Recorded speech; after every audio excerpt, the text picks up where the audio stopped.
पुत्र गीता। महाभारत के शांति पर्व में भीष्म युधिष्ठिर संवाद के अंतर्गत पुत्र गीता के रूप में एक प्राचीन आख्यान आता है, जिसमें सदा वेद शास्त्रों के अध्ययन में तत्पर रहने वाले एक ब्राह्मण को उनके मेधावी नामक तत्वदर्शी पुत्र द्वारा ही बहुत मार्मिक उपदेश दिए गए हैं। प्रत्येक मनुष्य का जीवन क्षणभंगुर है। मृत्यु कभी भी बिना पूर्व सूचना के आ सकती है।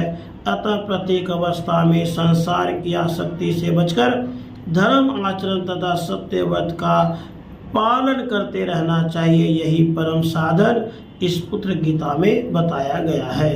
अत्यंत प्रभावी ढंग से चेतावनी देने वाली यह पुत्र गीता, चलिए श्रवण करते हैं।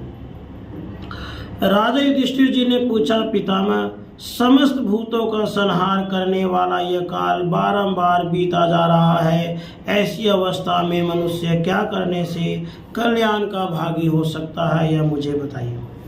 भीष्म जी ने कहा, युधिष्ठिर, इस विषय में ज्ञानी पुरुष पिता और पुत्र के संवाद रूप इस प्राचीन इतिहास का उदाहरण दिया करते हैं। तुम उस संवाद को ध्यान देकर सुनो। कुंती कुमार, प्राचीन काल में एक ब्राह्मण थे जो सदा वेद शास्त्रों के स्वाध्याय में लगे रहते थे। उनके एक पुत्र हुआ जो गुणों से तो मेधावी था ही, नाम से भी मेधावी था। एक मोक्ष, धर्म, अर्थ में कुशल, लोक तत्व का अच्छा ज्ञाता था। एक दिन उस पुत्र ने अपने स्वाध्याय परायण पिता से कहा। पुत्र बोला, पिताजी, मनुष्यों की आयु तीव्र गति से बीती जा रही है। यह जानते हुए धीर पुरुष को क्या करना चाहिए? तात, आप मुझे उस यथार्थ उपाय का उपदेश कीजिए जिसके अनुसार मैं धर्म का आचरण कर सकूं। पिता ने कहा, बेटा, द्विज को चाहिए कि वह पहले ब्रह्मचर्य व्रत का पालन करते हुए संपूर्ण वेदों का अध्ययन करे, फिर गृहस्थ आश्रम में प्रवेश करके पितरों की सद्गति के लिए पुत्र पैदा करने की इच्छा करे, विधि पूर्वक त्रिविध अग्नियों की स्थापना करके यज्ञों का अनुष्ठान करे, उसके बाद वानप्रस्थ आश्रम में प्रवेश करे, उसके बाद मौन भाव से रहते हुए सन्यासी होने की इच्छा करे। पुत्र ने कहा, पिताजी, यह लोक जब इस प्रकार से मृत्यु द्वारा मारा जा रहा है, जरा अवस्था द्वारा चारों ओर से घेर लिया गया है, दिन और रात सफलता पूर्वक आयु क्षय रूप काम करके बीत रहे हैं, ऐसी दशा में भी आप धीर की भांति कैसी बात कर रहे हैं? पिता ने कहा, बेटा, तुम मुझे भयभीत सा क्यों कर रहे हो? बताओ तो सही, यह लोग किससे मारा जा रहा है? किसने इसे घेर रखा है? और यहाँ कौन से ऐसे व्यक्ति हैं जो सफलतापूर्वक अपना काम करके व्यतीत हो रहे हैं? पुत्र ने कहा, पिताजी, देखिए, यह संपूर्ण जगत मृत्यु के द्वारा मारा जा रहा है। बुढ़ापे ने चारों तरफ से घेर लिया है। दिन रात वो व्यक्ति है जो सफलतापूर्वक प्राणियों की आयु का अपहरण स्वरूप अपना काम करके व्यतीत हो रहे हैं। इस बात को आप समझते क्यों नहीं है? यह मोह रात्रियां नित्य आती हैं और चली जाती हैं। जब मैं इस बात को जानता हूँ कि मृत्यु क्षण भर के लिए भी रुक नहीं सकती और मैं इसके जाल में फंसकर ही विचल रहा हूँ, तब मैं थोड़ी देर भी प्रतीक्षा कैसे कर सकता हूँ?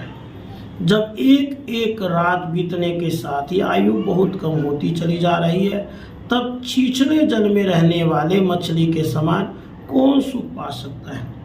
जिस रात के बीतने पर मनुष्य कोई शुभ कर्म न करे, उस दिन को विद्वान पुरुष व्यर्थ ही गया समझे।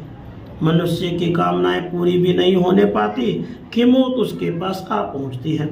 जैसे घास चरते हुए भेड़े के पास अचानक व्याघ्री पहुंच जाती है, उसे दबोचकर चल देती है, उसी प्रकार मनुष्य का मन जब दूसरी ओर लगा होता है, उसी समय सहसा मृत्यु आ जाती है और उसे लेकर चल देती है।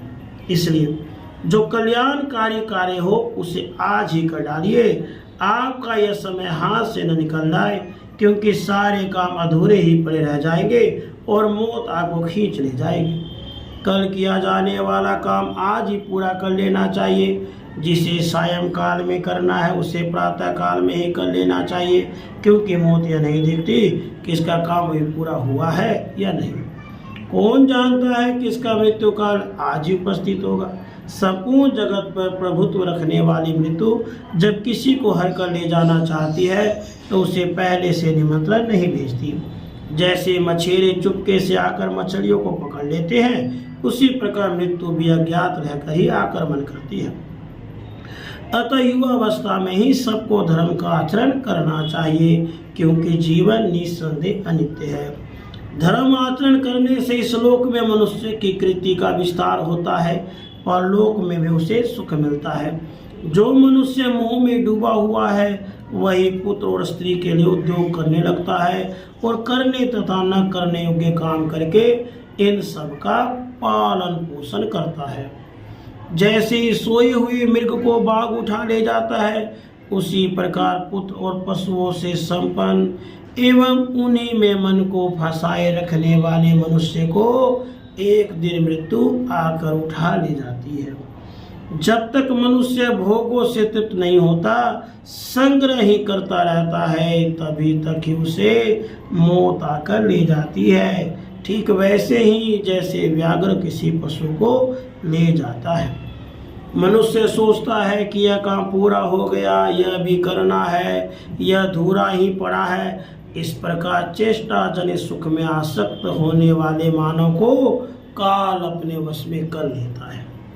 मनुष्य अपने खेत, दुकान, घर में ही फंसा रहता है। उसके किए हुए उन कर्मों का फल मिलने पर भी नहीं पाता।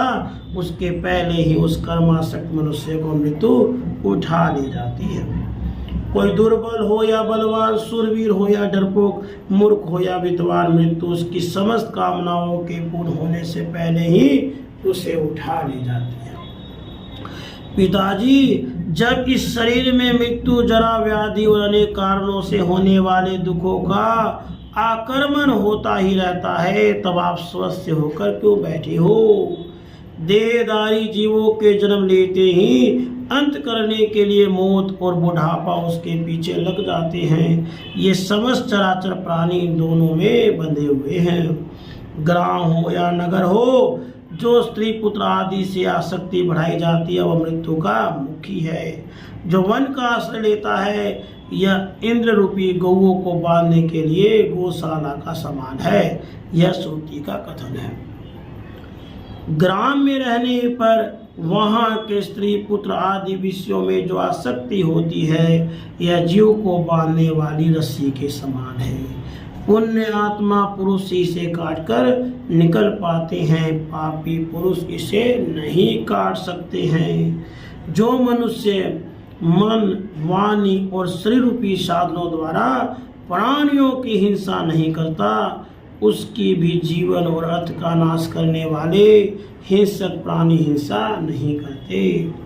सत्य के बिना कोई भी मनुष्य सामने आते हुए मृत्यु की सेना का कभी सामना नहीं कर सकता। इसलिए असत्य को त्याग देना चाहिए, क्योंकि अमृत तत्व सत्य में ही स्थित है। अतः मनुष्य को सत्य व्रत का आचरण करना चाहिए, सत्य योग में तत्पर रहना और शास्त्र की बातों को सत्य मानकर श्रद्धापूर्वक सदा मन और इंद्रियों का संयम करना चाहिए। इस प्रकार सत्य के द्वारा ही मनुष्य मृत्यु पर विजय पा सकता है। अमृत और मृत्यु दोनों इस शरीर में ही स्थित है। मनुष्य मोह से मृत्यु को और सत्य से मृत्यु को प्राप्त होता है। अतः मैं हिंसा से दूर रहकर सत्य की खोज करूंगा। काम और क्रोध को हृदय से निकालकर दुख और सुख में समान भाव रखूंगा। सबके लिए कल्याणकारी बनकर देवताओं के समान मृत्यु के भय से मुक्त हो जाऊंगा। मैं निवृत्ति परायण होकर शांति में यज्ञ में तत्पर होऊंगा। मन और इंद्रियों को वश में रखकर ब्रह्म यज्ञ वेद शास्त्रों के स्वाध्याय में लग जाऊंगा और मुनि मृत्यु से रहूंगा। उत्तरायण के मार्ग से जाने के लिए मैं जप और स्वाध्याय रूप वाग यज्ञ, ध्यान रूप मनोयज्ञ और अग्निहोत्र एवं गुरु शुश्रूषा आदि रूप कर्म यज्ञ का अनुष्ठान करूंगा। मेरे जैसा विद्वान पुरुष नश्वर फल देने वाले हिंसा युक्त पशु यज्ञ और पिशाचों के समान अपने शरीर के ही रक्त मांस द्वारा किए जाने वाले तामस यज्ञों का अनुष्ठान कैसे कर सकता है? जिसकी वाणी और मन दोनों सदा भली भांति एकाग्र रहते हैं, जो त्याग, तपस्या और सत्य से संपन्न होता है वह निश्चय ही सब कुछ प्राप्त कर सकता है। शरीर में, इस संसार में विद्या के समान कोई नेत्र नहीं है, सत्य के समान कोई तप नहीं है, राग के समान कोई दुख नहीं है और त्याग के समान कोई सुख नहीं है। मैं संतान रहित होने पर भी परमात्मा में ही, परमात्मा द्वारा उत्पन्न हुआ हूँ, परमात्मा में ही स्थित हूँ, आगे भी आत्मा में ही लीन होऊंगा। संतान मुझे पार नहीं उतारेगी। परमात्मा के साथ एकता, समता, सत्य भाषण, सदाचार, ब्रह्मनिष्ठा, दंड का परित्याग अर्थात अहिंसा, सरलता तथा सब प्रकार के सकाम कर्मों से प्रति इनके समान ब्राह्मण के लिए दूसरा कोई धन नहीं है। ब्राह्मण देव पिताजी, जब आप एक दिन मर ही जाएंगे तो आपको इस धन से क्या लेना है, अथवा भाई बंधुओं से आपका क्या काम है, स्त्री आदि से आपका कौन सा प्रयोजन सिद्ध होने वाला है। अपने हृदय रूपी गुफा में स्थित हुए परमात्मा खोजिए। सोचिए तो सही, आपके पिता और पितामह कहाँ चले गए। भीष्म जी कहते हैं, हे नरेश्वर, पुत्र का यह वचन सुनकर पिता ने जैसे सत्य धर्म का अनुष्ठान किया था उसी प्रकार तुम भी सत्य धर्म में तत्पर रहकर यथा योग्य बर्ताव करो। इति श्री महाभारते शांति पर्वणि पुत्र गीता संपूर्णा। राधे कृष्ण।